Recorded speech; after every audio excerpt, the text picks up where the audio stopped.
दोस्तों, मैंने एक वीडियो बनाया था पुरानी पेंशन योजना और नई पेंशन योजना पर। पुरानी पेंशन योजना आखिर क्या था? ओल्ड पेंशन स्कीम, वह बच्चों का आपके भविष्य था, वो आशा थी, एक सुरक्षा था भविष्य का। अटल बिहारी वाजपेयी ने 1 जनवरी 2004 से ओल्ड पेंशन स्कीम खत्म कर दिया और नई पेंशन योजना उन्होंने शुरू की, जिसके हिसाब से अगर आप नौकरी में हैं या आपके बच्चे नौकरी में जाएंगे तो उनका जो पेंशन कटेगा वो शेयर मार्केट के ऊपर आधारित होगा। फ्लक्चुएशन, शेयर मार्केट के फ्लक्चुएशन के हिसाब से चलेगा आपके बच्चों का या आपके नौकरी का पूरा जो पेंशन कटेगा। बात यह समझना है कि अगर आप 30 साल 35 साल नौकरी करते हैं और उसके बाद अगर आपको सुरक्षा नहीं है तो आखिर मामला क्या है, ये सरकार आखिर करना क्या चाह रही थी। दोस्तों, रतनलाल बोल रहा हूं, काम की बात में आपका स्वागत है। और इस मुद्दे पर बात करने के लिए हमारे साथ वरिष्ठ पत्रकार संजीव पांडे साहब हैं। और अभी बता दूं थोड़ा बैकग्राउंड। अखिलेश यादव ने चुनाव के दरमियान ओल्ड पेंशन स्कीम लागू करने की घोषणा की थी। राजस्थान सरकार ने बजट में लागू कर दिया और आज छत्तीसगढ़ सरकार ने भी पुरानी पेंशन स्कीम को लागू कर दिया है। मैंने कहा था पिछले वीडियो में कि क्या यह 2024 का चुनावी मुद्दा बनने जा रहा है। विस्तार से समझते हैं। संजीव जी की नजर कई राज्यों पर है, तो देखते हैं क्या क्या चल रहा है राज्यों के बजट में, विधानसभाओं में किस किस तरह के सवाल उठ रहे हैं। संजीव जी, स्वागत है आपका। नमस्कार। नमस्कार। क्या चल रहा है पेंशन को लेकर? पहले भी हम लोगों ने बात की थी। देखिए, बड़ी जबरदस्त एक कांग्रेस की तरफ से चली गई एक रणनीति है जी। और लेकिन देर से चली गई रणनीति है। मैच समाप्त होने के बाद कांग्रेस छक्के मार रही है। मैच अभी 3, 4, 5 राज्यों के चुनाव में मैच खत्म हो चुका है और वोटिंग मशीन ईवीएम में सारे वोट सील हो चुके हैं। और अब वो है, राजस्थान गवर्नमेंट ने चुनाव के दौरान ही किया और उसके बाद छत्तीसगढ़ गवर्नमेंट ने आज इसकी घोषणा कर दी। और उसके बाद ये माना जा रहा था कि ये कुछ और राज्यों पे, कांग्रेस की जो शासित राज्य हैं वहां पे भी, जैसे महाराष्ट्र में भी कांग्रेस गठबंधन में है, कांग्रेस शासित तो नहीं है, कांग्रेस गठबंधन में है। और जहां पे भी पंजाब में तो जो कि चुनाव हो चुके हैं, लेकिन और भी जहां, जैसे और भी कांग्रेस तो और कहीं पे पावर में है नहीं मेरे हिसाब से, तो वहां पे अब ये बाकी राज्यों के छोटे दलों, जो रीजनल पार्टियां, उन पे प्रेशर पड़ेगा कि ओल्ड पेंशन स्कीम जो है वो लागू करें, क्योंकि कर्मचारियों के बड़े लंबे समय से ये डिमांड रही है कि ओल्ड पेंशन स्कीम को लागू किया जाए। अब सवाल ये है कि कांग्रेस ने देर आए दुरुस्त आए। कांग्रेस इस योजना को दोबारा लागू करके, देखिए, कांग्रेस ने हालांकि ये ओल्ड पेंशन स्कीम समाप्त नहीं किया था, ये समाप्त भारतीय जनता पार्टी की सरकार ने किया था जब एनडीए 1 अटल बिहारी वाजपेयी के नेतृत्व में एनडीए 1 की सरकार थी इस मुल्क के अंदर। उस समय ये पेंशन योजना खत्म की गई थी। लेकिन उसके बाद 10 साल जब मनमोहन सिंह की सरकार रही तो उसकी आर्थिक नीतियां जो थी और जो सामाजिक जो कर्मचारियों को लेकर और जो भी बाकी जो सार्वजनिक पब्लिक सेक्टर को लेकर, गवर्नमेंट नौकरियों को लेकर जो नीतियां थी वो वाजपेयी की नीतियों की तरह थी। वाजपेयी की नीतियां उससे पहले की कांग्रेस सरकारों की नीतियों की फॉलो कर रही थी, जो 1991 में मनमोहन सिंह के जो न्यू लिबरल जो एक पॉलिसी आई थी उसको फॉलो कर रही थी। तो एक तरह से ये लग रहा था कि कांग्रेस और भाजपा की जो नीति है, इकोनॉमिक नीति हो, चाहे पब्लिक सेक्टर को लेकर जो पॉलिसी हो, चाहे वो पेंशन को लेकर हो, सरकारी कर्मचारियों के जो भत्ते हैं या जो उनकी नौकरी कंडीशंस हैं, सेवा शर्तें, उनको लेकर एक ही इनकी नीतियां थी और ऊपर से एक अच्छा तालमेल था इन सरकारों में। लेकिन अब कांग्रेस को कहीं लग रहा है कि इन नीतियों के कारण हमारा पतन हुआ है। पब्लिक सेक्टर का डिसइन्वेस्टमेंट कांग्रेस ने शुरू करी, भाजपा ने उसको काफी तेज किया। उसके बाद मनमोहन सिंह की सरकार आई, उस दौरान भी ये सब कुछ चलता ही रहा। उसके बाद नरेंद्र मोदी की सरकार में तो सारा कुछ, मतलब कि एक तरह से प्राइवेटाइजेशन की खुली मतलब कि एक लूट एक तरह से मची हुई है। अन्य पौने दामों में सरकार की संपत्तियों को बेचा जा रहा है। ऐसे में राहुल गांधी और प्रियंका गांधी को लेकर हमें ये समझ में आ रहा है कि कहीं ना कहीं ये या तो नेहरू को पढ़ चुके हैं अभी या इंदिरा गांधी को थोड़ा पढ़े हैं। हो सकता है कि इससे पहले 1990-91 में सोनिया गांधी का परिवार कांग्रेस से पॉलिटिक्स के लिए थोड़ा सा किनारे हो गया था। नरसिंह राव की सरकार आ गई थी, मनमोहन सिंह उसके फाइनेंस मिनिस्टर थे। हालांकि उसका 2004 में मनमोहन सिंह दोबारा वाजपेयी की जब सरकार गई तो उसका मनमोहन सिंह ही आए। लेकिन कांग्रेस को बहुत देर से समझ में आई है कि ये जो वेलफेयर स्टेट जो आजादी के बाद नेहरू और इंदिरा गांधी ने इस कंसेप्ट को चलाया, उसको जिंदा रखा। नेहरू जमीन पे वेलफेयर स्टेट को लेकर आए, इंदिरा गांधी जमीन पे उतना वेलफेयर स्टेट को लेकर नहीं आई, लेकिन नेशनलाइजेशन और तमाम सोशलिज्म के मुद्दे पे उनकी एक सोच क्लियर थी। हालांकि लोग कहते हैं कि गरीबी हटा नहीं पाए, गरीबी हटाओ का नारा ही दिया, लेकिन कुछ मामलों में क्लियर था, जैसे बैंकिंग सेक्टर का नेशनलाइजेशन कर दिया था। तो अब जो है कहीं ना कहीं ये जो गांधी परिवार जो है शायद नेहरू और इंदिरा गांधी को ध्यान से पढ़ा है, खास करके नेहरू को लगता है बहुत ध्यान से पढ़ा है। पहले शायद इनको लगता है कि बहुत पढ़ाई करी नहीं थी, या उनका वास्ता ही नहीं रहा होगा कि इनके जो पूर्वज जो इस देश पे शासन करते रहे उन्होंने क्या किया इस मुल्क के लिए, या उनकी आइडियोलॉजी क्या थी। तो उसको लौटते हुए लगता है कि इसका ओपीएस जो ओल्ड पेंशन सिस्टम की तरफ ये बढ़ रहे हैं। एक ये है कि एक रणनीतिक मैं समझता हूं कि डिजाइन भी है। देखिए, भारतीय जनता पार्टी की सरकार में जो सबसे ज्यादा जो प्रताड़ित जो कम्युनिटी है वो सरकारी कर्मचारियों का भी है। वो एक है कि सेवा शर्तें में बहुत चेंज कर रहे हैं। जैसे कई राज्यों में क्या होता है कि जैसे आपकी नौकरी लग गई तो पहले 2 साल आपको कुछ पैसों पे ही काम करना होगा, जैसे बेसिक पे काम करना होगा आपको, तमाम जो सुविधाएं हैं 2 साल के बाद जब नौकरी कंफर्म हो जाएंगे तो तमाम सुविधाएं मिलेगी। तो कहीं ना कहीं जो कर्मचारी तबका अंदर से परेशान था, लेकिन कहीं ना कहीं थोड़ा सा हिंदुत्व से प्रभावित भी था। तो वो नरेंद्र मोदी के डेवलपमेंट मॉडल जो था, जो हिंदुत्व और जो उसके जो प्राइवेटाइजेशन की जो विकास का जो मिक्सर था, उससे कर्मचारी तबका प्रभावित था। हालांकि उसको व्यक्तिगत नुकसान हो रहा था, तमाम जो सेवा शर्तें जो इस सरकार की थी कर्मचारियों को लेकर। तो कांग्रेस को ये कहीं समझ में आ गया है कि सरकारी मशीनरी की जो मदद मिलती है इस सरकार को, उसको रोकने के लिए कुछ ना कुछ हमें करना पड़ेगा।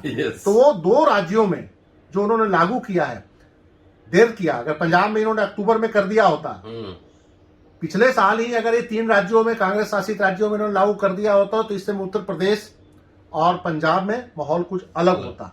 लेकिन वो कर नहीं पाए, लेकिन देर आए दुरुस्त आए।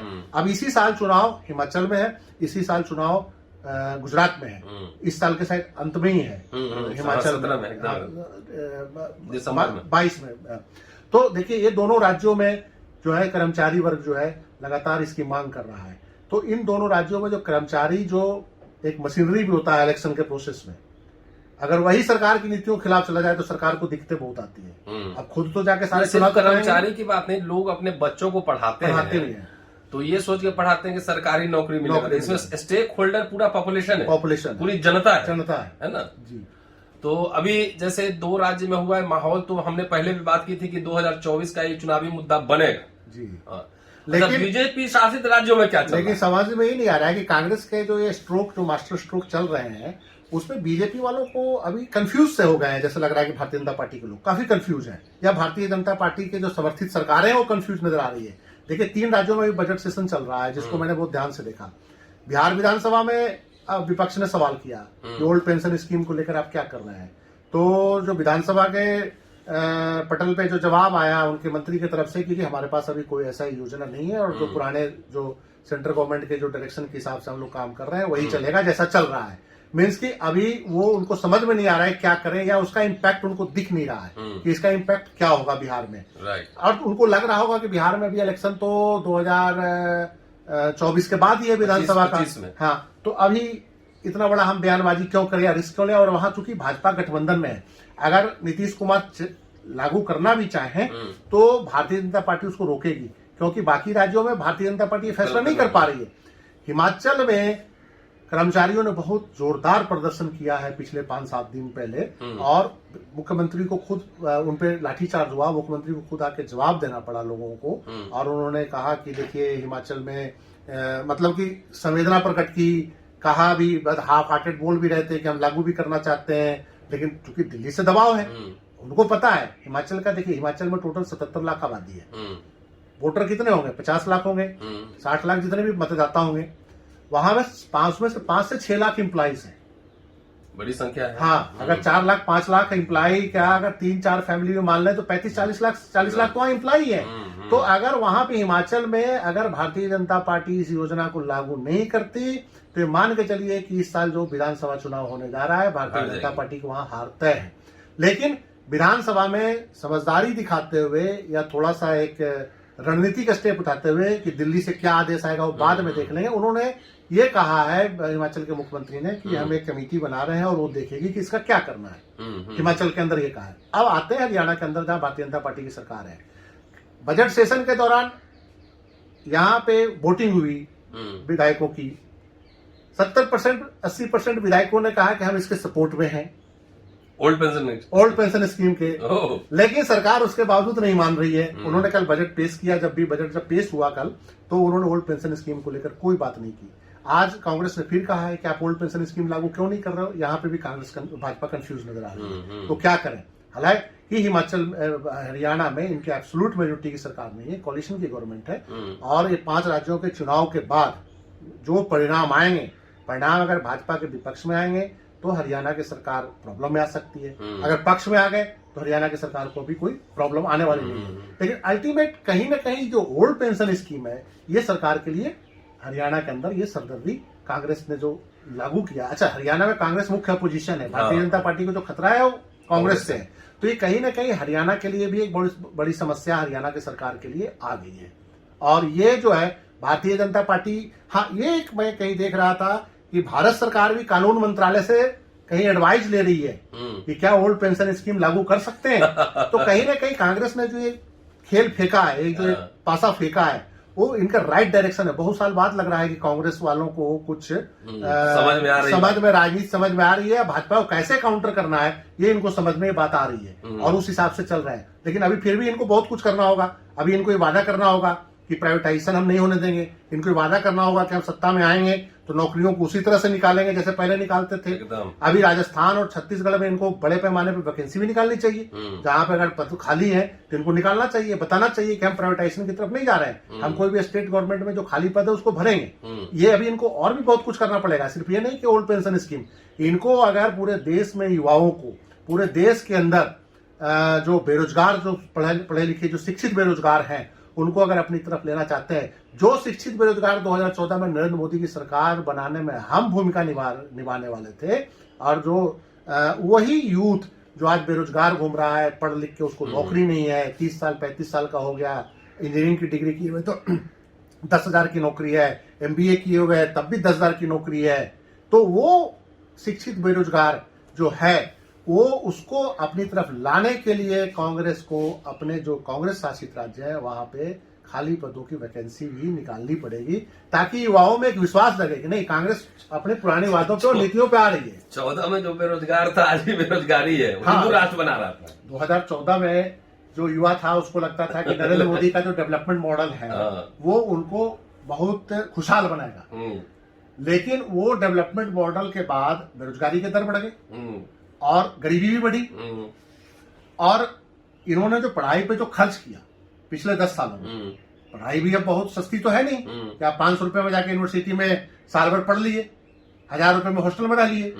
अगर आपको दिल्ली जैसे शहर में और किसी भी बड़े शहर में पढ़ाई करने आ रहे हैं तो मिनिमम खर्चा 20,000 रुपया है। यूनिवर्सिटी की फीस कितने बढ़ गए सेमेस्टर वाइज, आप देखिए कई जगहों पे सब ऐसा लगता है कि सरकारी यूनिवर्सिटी प्राइवेट यूनिवर्सिटी बन गया है। तो वो खर्चा जो बेचारे कर्ज लेके माँ बाप पढ़ा रहा है, पहले तो माँ बाप कर्ज लेकर नहीं पढ़ाता था, थोड़ा सा पेट काट के भी अपने बचत के पैसे से पढ़ा लेता था। लेकिन आज कोई भी किसान का लड़का या जो ग्रामीण इलाकों का, छोटे शहरों का बच्चा जो है, लोअर मिडिल क्लास का भी बच्चा अगर अच्छे स्कूल में, अच्छे कॉलेज में पढ़ना चाहता है तो उसको कर्ज लेना उस परिवार के लिए लाजमी है। तो कर्ज लेके पढ़ाने वाला बच्चा, जो मदर फादर कर्ज लेके पढ़ा रहा है बैंक से, 3 साल 4 साल BA की डिग्री और MA की डिग्री में उसने 20 से 25 लाख खर्च कर दिया, उसके बाद भी उसको रोजगार नहीं मिल रहा और 10,000 की नौकरी उसको मिलेगा। तो वो उसके लिए ये बहुत जरूरी है कि कांग्रेस उसको कैसे, उस यूथ को अपने तरफ लाने के लिए ये तमाम जो है, इसके लिए कांग्रेस को एक काम करना पड़ेगा। इसको कांग्रेस को कहना पड़ेगा कि जितने भी सरकारी दायरे हैं इसके प्राइवेटाइजेशन को हम रोकेंगे, और इस सरकार के दौरान अगर प्राइवेटाइजेशन हुआ सरकारी इदारों का तो उसको दोबारा नेशनलाइज करेंगे। जैसे इंदिरा गांधी ने बैंकिंग सेक्टर का नेशनलाइज किया था, उसी तरह से कांग्रेस को ये वादा करना पड़ेगा कि जब भी जो भी सरकार के कीमती सामान औने पौने दाम में बेचा गया है उसको दोबारा राष्ट्रीयकरण करके वापस लेंगे, वहां पे वैकेंसी निकालेंगे, वहां पे बच्चों को नौकरी देंगे और उसको चाइना के तर्ज पे प्रॉफिट का डिपार्टमेंट बनाएंगे। देखिए, पब्लिक सेक्टर प्रॉफिट का ही रहा है भारत में, घाटा नहीं रहा है। चाहे सेल हो, चाहे भेल हो, चाहे रेलवे हो, चाहे ओएनजीसी हो, चाहे जितने भी पेट्रोलियम कंपनियां हैं, ये हजारों करोड़ रुपया सरकार को कमा के दे रही है। सरकार उसके बावजूद क्यों इसको बेच रही है, एक अहम सवाल है कि सरकार क्यों बेच रही है। 10 लाख करोड़ की कंपनी को आप 2 लाख करोड़ में क्यों बेचना चाहते हैं? 10 लाख करोड़ की कंपनी मुसीबत में सरकार के साथ खड़ी होगी। आज चाइना के साथ युद्ध हो जाएगा, आपके पास पैसा नहीं होगा, पैसा कौन देगा? ये पब्लिक सेक्टर ही देता है। तो ये पब्लिक सेक्टर आपको मुसीबत में बचाता भी है, पब्लिक सेक्टर देश के युवाओं को रोजगार भी देता है, अच्छा खुशहाली भरा जीवन भी देता है, और दुनिया के प्राइवेट कंपनियों से मुकाबला भी करता है। ओएनजीसी दुनिया के बड़ी बड़ी कंपनियों के साथ मुकाबला कर रही है विदेश में भी, उसको आप क्यों प्राइवेटाइज करना चाहते हैं? भारतीय रेल दुनिया का एक बहुत बड़ा नेटवर्क है, उसको आप क्यों? जब चाइना रेल प्राइवेटाइज घाटे में ही है तो घाटे वाला सामान क्यों प्राइवेट वाला खरीद रहा है? नहीं, और दूसरी सबसे बात है कि चाइना रेलवे आपके सामने उदाहरण है, वो प्राइवेटाइज नहीं हुआ। पूरी दुनिया भर में वो काम कर रहे हैं, अलग अलग जगहों पे उनका ठेके हैं, अलग जगह कंस्ट्रक्शन कर रहे हैं। अफ्रीका तक वो अपना विस्तार कर रहा है, चाइना रेलवे अपना काम लेके बैठा हुआ है, प्रॉफिट कमा रहा है। भारतीय रेल को ये मौका क्यों नहीं दिया रहा है? भारतीय रेल को ये मौका देने के बजाय यहाँ के रूट्स आप क्यों प्राइवेट कर रहे हैं? यहाँ पे ड्राइवर क्यों नहीं रख रहे हैं? यहाँ पे कंडक्टर जो टीसी क्यों नहीं रख रहे हैं? ये क्यों? आखिर क्या है? क्या रेलवे का ऐसा हो गया था कि रेलवे एकदम घाटे में चली गई थी? रेलवे तो पीछे हर साल बजट प्रॉफिट में आ रहा था, फिर एक घाटे में कैसे आप दिखाने लगे इसको? यही हाल आप बैंकों का कर रहे हैं। चाइना के अंदर जो पब्लिक सेक्टर के बैंक है वो बहुत मजबूती से पूरी दुनिया में अपनी ताकत दिखा रहे हैं। आप उसको दिखाने के बजाय बैंकों को जबरदस्ती घाटे में ले जा रहे हैं। बैंकों को जो लूट रहे हैं वो सरकार के प्रोटेक्शन में भाग रहे हैं। जो बैंक को लूट रहे हैं, आम पब्लिक मनी लूट रहे हैं, बैंकों के पैसे को लूट रहे हैं, उनको आप प्रोटेक्शन देके भगा रहे हैं। इसकी जानबूझ के आप सरकारी संपत्तियों को लुटवा रहे हो। ये चीज पे कांग्रेस को अपना स्टैंड क्लियर करना होगा कि क्या ये, जैसे भारतीय जीवन बीमा निगम है, लोग बताते हैं कि 40 लाख करोड़ की परिसंपत्ति है, मतलब कि अदानी अंबानी से कई गुना ज्यादा, उसको भी आप बेचने पे हैं। भारतीय जीवन बीमा निगम हर वक्त मुसीबत में सरकार के साथ आई। शेयर मार्केट गिरने लगा तो वहां भी आपने कहा कि शेयर मार्केट को उठाओ पैसे लगा के। तो आपको शेयर मार्केट भी प्राइवेट सेक्टर को ही बचा रही है जाके। जिनके शेयर टूट रहे हैं उनका शेयर ज्यादा अदानी अंबानी का ना टूटे, तो आपने LIC को वहां ढकेल दिया। तो ये जो तमाम चीजें हैं, ये सारी चीजों को देखना पड़ेगा कि ये जो सरकार की जो बहुमूल्य संपत्तियां हैं उसको बचाने के लिए कांग्रेस क्या करेगी। क्या मनमोहन सिंह की जो योजना थी, मनमोहन सिंह भी वैसे ही बेचना चाहते थे जो भाजपा की सरकार बेच रही है। मनमोहन सिंह भी उसी कड़ी के बंदे हैं। तो क्या उससे उलट कांग्रेस ये वादा करेगी कि हम नेशनलाइज करेंगे, और प्लस ये भी वादा करेगी कि जो बड़े बड़े जो हमारे पूंजीपति घरानों ने जो संपत्तियां औने पौने दाम में खरीदी है, क्या उनसे लड़ने की क्षमता है कांग्रेस के अंदर? अदानी अंबानी ने जो संपत्ति औने पौने दाम में अगर खरीदी है तो क्या ये दोबारा नेशनलाइज कर सकते हैं? कांग्रेस ये बताए पब्लिक के सामने। तो जनता के पैसे का कंपनी है, वो वापस तो लेना ही पड़ेगा आज न कल। मैं वही कह रहा हूं कि ये कांग्रेस को ओल्ड पेंशन से आगे बढ़ना होगा। ओल्ड पेंशन में 2 राज्यों को लागू कर दिया, निश्चित रूप से एक अच्छा कदम है, वेलफेयर स्टेट का कदम है। और उसके बाद इनको चाहिए कि जिन राज्यों में अभी जहां जहां इनका प्रभाव है वहां पे ओल्ड पेंशन स्कीम तुरंत लागू करें एकदम। और जहां पे भारतीय जनता पार्टी की सरकार है उनको पर दबाव बने तो वहां पे ओल्ड पेंशन स्कीम लागू हो। उसके बाद ये इस पे आए प्राइवेटाइजेशन के खिलाफ, और जो औने पौने दाम में सरकार की संपत्तियों को बेचा गया है वो देखिए, 2 बातें बड़ी स्पष्ट है। जो कारपोरेट घराने भाजपा के साथ है वो कारपोरेट घराने के कांग्रेस में भी पेनिट्रेशन है। तो उसको रोकने के लिए कांग्रेस को अपना एक एजेंडा क्लियर करना होगा कि वो कैसे इसको एजेंडा को क्लियर करते हैं।